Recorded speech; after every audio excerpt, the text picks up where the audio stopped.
આ લોકો હા નથી પડતા. કેમ કે મેહુલભાઈ પધારો પધારો. તમારા વગર લોકો હા નહીં પડે. કહું છું આપ લોકો મજામાં છો ને? હવે મજા આવી જોઈએ. આ તમારો ચમત્કાર છે. સૌથી પહેલા મંચસ્થ બિરાજમાન તમામ મહેમાનોને વંદન નમસ્કાર. હું મેહુલભાઈને ખૂબ ખૂબ અભિનંદન આપું છું એટલા માટે કે દરેક ક્ષેત્રે તે અગ્રેસર છે. ફાઇનાન્સની વાત આવે, નાટકની વાત આવે, સિંગિંગની વાત આવે, અને આજે તો એને ચમત્કાર કરી દીધો. નવરાત્રિના નોરતા આવી રહ્યા છે. માના વધામણા કરવા માટે એક સરસ મજાનો કાર્યક્રમ રાજકોટની ક્રીમ ઓડિયન્સ વચ્ચે એને રજૂ કર્યો. આ બદલ મને ખૂબ ખૂબ અભિનંદન આપું છું. મેહુલભાઈ, આપ ખૂબ પ્રગતિ કરો અને સફળતાના શિખરો સર કરો એવી મા ભવાનીને પ્રાર્થના. મયુરભાઈ શાહ. સૌને નમસ્કાર. મંચસ્થ મહાનુભાવોને મારા નમસ્કાર. મેહુલભાઈ તો ખબર નહીં એની પાસે કેટલી બધી ખૂબીઓ છે.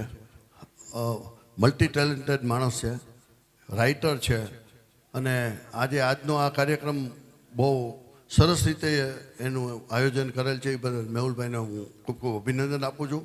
અને અમને અહીંયા મહેમાન તરીકે બોલાવી અને અમારું જે અહીંયા માન સન્માન કર્યું બદલ અમને આભારી છું. Thank you. આપ હે તો હમ હે. મંચસ્થ બિરાજમાન મહાનુભાવો એવં મેહુલભાઈની ટીમ આખી અને સામે બિરાજમાન બધાય માતાજીને ભક્તો જ કહેવાય ને. આજે નોરતાના પ્રાયોરિટમાં એ વખતે ખરેખર મેહુલભાઈને અભિનંદન. કાલે અમારા કાર્યક્રમમાં રોયલ એકેડમીમાં સરસ મજાનું એન્કરિંગ કર્યું અને અમને બધાને આમંત્રણ આપ્યું એટલે અમારી ટીમ સાથે બધા અમારી આખી ટીમ આવી છે. બરાબર, કાલની જગ્યા છે એના માટે તો વહેલા આવ્યા. એ તો મારી સાથે આવવાના હતા. ખૂબ ખૂબ અભિનંદન મેહુલભાઈ. ખૂબ જ આગળ વધો અને આવી રીતે સમાજ સેવા કરતા રહ્યો. ધાર્મિકની સાથે સાથે સાંસ્કૃતિક કાર્યક્રમો અને આર્થિક તો તમે કરો જ છો બધું, પણ આ મલ્ટી જે કરી રહ્યા છો એના માટે ખૂબ ખૂબ શુભેચ્છાઓ. જય જીનેન્દ્ર. ભારત માતા કી જય. અંબે માત કી જય. જે મસ્તી છે આંખોમાં એ સુરાલયમાં નથી હોતી. જે મસ્તી છે આંખોમાં એ સુરાલયમાં નથી હોતી, ને અમીરી કોઈ અંતરની મહાલયમાં નથી હોતી. શીતળતા પામવાને માનવી તું દોટ કા મૂકે? શીતળતા પામવાને માનવી તું દોટ કા મૂકે? જે માની ગોદમાં છે તે હિમાલયમાં નથી હોતી. આર્થિક રોકાણનો માણસ, અને આજે તમારા બધાને સમય લઈને ભક્તિમાં રોકાણ કરવાનો મોકો આપ્યો. ખૂબ અદ્ભુત. મને લાગે છે નવરાત્રિની સાચી શરૂઆત આજથી થઈ એવું અમને તો લાગે છે. એક કલાના માણસ તરીકે એવી ફીલ થાય છે. કારણ કે આજે અવિનાશભાઈના શબ્દો ઉપરથી ટપકતા એવું લાગે છે કે મંદિર સર્જાયું ને ઘંટારવ ગાજ્યો, દીવો થાવા મંદિરનો ચાંદો આવી પૂગ્યો, કંકુ ખર્યું ને સૂરજ ઉગ્યો. Thank you. બે કારણસર બોલીશ. એક તો બહુ ગમે એ ટ્રાય કરી લ્યો, બધું જ બોલીશ. બહુ અદ્ભુત આગમન થયું. અમને પહેલાં ફોન કરવામાં આવ્યો, તમે જોજો કેવું ફીલ થયું. પહેલાં મેં ફોન કર્યો કે ભાઈ અમે નીકળી, કાર્યક્રમમાંની જ વાત કરી, તમે સમજી લેજો. તો કે બસ થોડીક વાર પછી નીકળજો, અત્યારે હજી શરૂઆત છે, થોડીક વાર પછી નીકળજો. પછી અમે આવ્યા એટલે હું આવ્યા, ફિલ્મના હિરોઈન શીતલ પટેલ આવ્યા, મારી સાથે 2-3 વ્યક્તિ હતા, અભિલાષભાઈ વડીલ આગળ હતા. 2-3 વ્યક્તિએ ચાંદલા કર્યા, કોકે ફૂલ આપ્યા, ફોટા પાડ્યા. દરવાજો ખોલ્યો તે મંત્રોચ્ચાર વાગતા હતા. 4-5 જણા સાફા પહેરીને બેઠા હતા. એવું વાતાવરણ થઈ ગયું. 2 ઘડી મને 12 વર્ષ પહેલાં એક્ઝેક્ટ આઈની સામે નાગર બોર્ડિંગમાં આવું જ એક વાતાવરણ હતું. લોકો સાફા પહેરીને બેઠા હતા, મંત્રોચ્ચાર ચાલતા હતા. ત્યારે એક માએ એવું કીધું હતું, બેટા ધ્યાન રાખજે. આજે મને ખબર પડી કે એ ધ્યાન રાખજે, એ મને નહોતા કહેતા, મારી ઘરવાળીને કહેતા કે આનું ધ્યાન રાખજે. એમ આનું ધ્યાન રાખજે કે આનાથી ધ્યાન રાખજે, એ મને હજી 12 વર્ષમાં ખબર ન પડી. એ મેહુલભાઈએ બધી જ વસ્તુ કરીને છેલ્લે નામ એના ધર્મપત્નીનું લખ્યું છે કે આ બધું મેં કાંઈ કર્યું નથી, આ તો આણે કર્યું છે. આ એનો પ્રતાપ છે. આમ મેહુલભાઈ 2-4 વાગે તો તમને ઓડિયન્સની બીક છે, ઓડિયન્સની બીક છે, પણ તમે વિચાર કરો, રાજકોટના સૌથી મોટા ગણેશ થાય છે એ વ્યક્તિ અહીંયા છે. રાજકોટની સૌથી મોટી સ્કૂલના વ્યક્તિ અહીંયા છે. રાજકોટનું સૌથી મોટું સોશિયલ જે સર્વિસ, દીકરાનું ઘર છે કે સદભાવ, એ બધા વ્યક્તિઓ અહીંયા છે. રાજકોટનું સારામાં સારી ફિલ્મો એનો હીરો અહીંયા છે.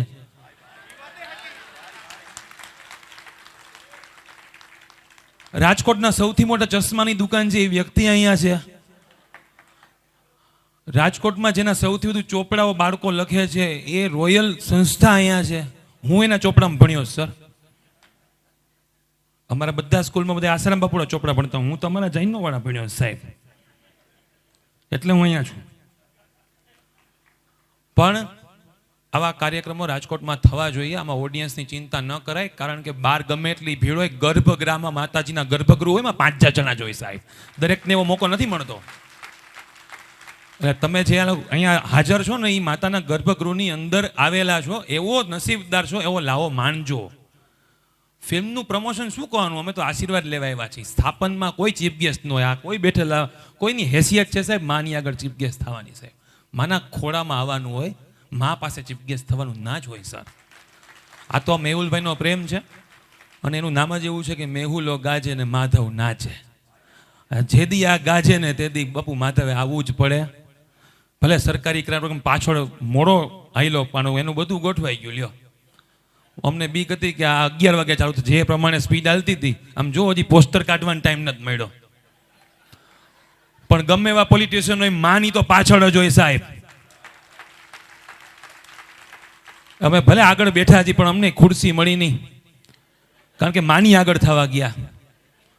બીજી નાની સલાહ લઉં, ભલે મેહુલભાઈ ડોળા કાઢે, તમને જીગતો જાગતો ઉદાહરણ આપું. માની અપમાન કરો શું થાય. જીવતો મારી બાજુમાં એક વડીલ માં બેઠા હતા, એની દીકરી મારી જ વાત કરતા હતા, મને સંભળાતું દુકાનમાં વાત કરતા ત્યારે. પણ હું એની વાત સાંભળવા ગયો ને, મારો મોબાઈલમાં હું જોવા ગયો જરાક, ત્યાં ઓલો પ્રસાદ વડો મને જોયા વગર વયો ગયો. તમને બધાને મોનતા મને નથી મળ્યો સાહેબ. બીજી વાર નીકળો, હું છે પબ્લિક ઓછી હતી, એ લોકો પાસે ઓલો ટાર્ગેટ હોય ને, એટલે બીજી વાર નીકળ્યા. ત્યારે હું શીતલ કંઈક વાત કરવા ગયો, પરસ્ત્રીમાં ધ્યાન ગયું, માં પ્રસાદ નથી આપતી સાહેબ.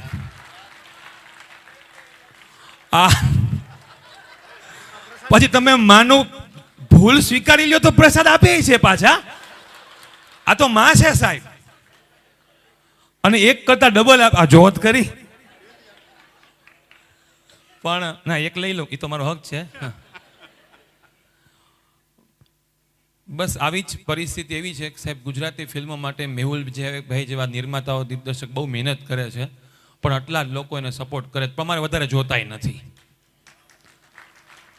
અમે જે ફિલ્મ બનાવ્યું છે ને, એ મંદિર છે, એમાં અમારે મેળા નથી જોતા, મંદિરમાં ભક્તો જોઈ છે. ગુજરાતી ફિલ્મો બનાવવા જેટલા અઘરા છે, ચલાવવા એના કરતાં પણ અઘરા છે. આ એવી જ વસ્તુ છે કે જેવી કે રાજકોટની અંદર ગુજરાતી મીડિયમ સ્કૂલ ગોતવી જેટલી અઘરી છે ને, એટલી જ ગુજરાતી ફિલ્મોમાં ઓડિયન્સ ગોતવી અઘરી છે સર. વિવેચકો ઘણા છે અમારી પાસે, પ્રોત્સાહકો નથી. એટલે બે હાથ જોડીને વિનંતી કરું છું માતાજી પાસે કે તમારું બાળક જો ગુજરાતીમાં આવું રડતું હોય, એવું સાંભળવું હોય, આ લાઈવ કહેવાય, ગુજરાતીમાં રડતું એવું સાંભળવું હોય, ગુજરાતી ભાષામાં બોલે એવું જો તમે ઈચ્છતા હો, ગુજરાતી ભાષા જીવતી રહે એવું ઈચ્છતા હો, વોટરને પાણીને વોટર ન થવા દેવું હોય, તો ગુજરાતી પિક્ચરો, નાટકો અને ગીતો જીવતા રાખવા પડશે. બહુ બધા ફિલ્મો આવે છે, અભિલાષભાઈનું તો આ રોજનું છે, પણ અમારી ફિલ્મને એટલો જ ફરક છે કે બીજા બધા જ ફિલ્મો સર, ગુજરાતી ફિલ્મો કે હિન્દી ફિલ્મો કે ઇંગ્લિશ ફિલ્મો, એ બધા જ ફ્રીજનું પાણી છે, અમારું રણભૂમિ માટલાનું પાણી છે.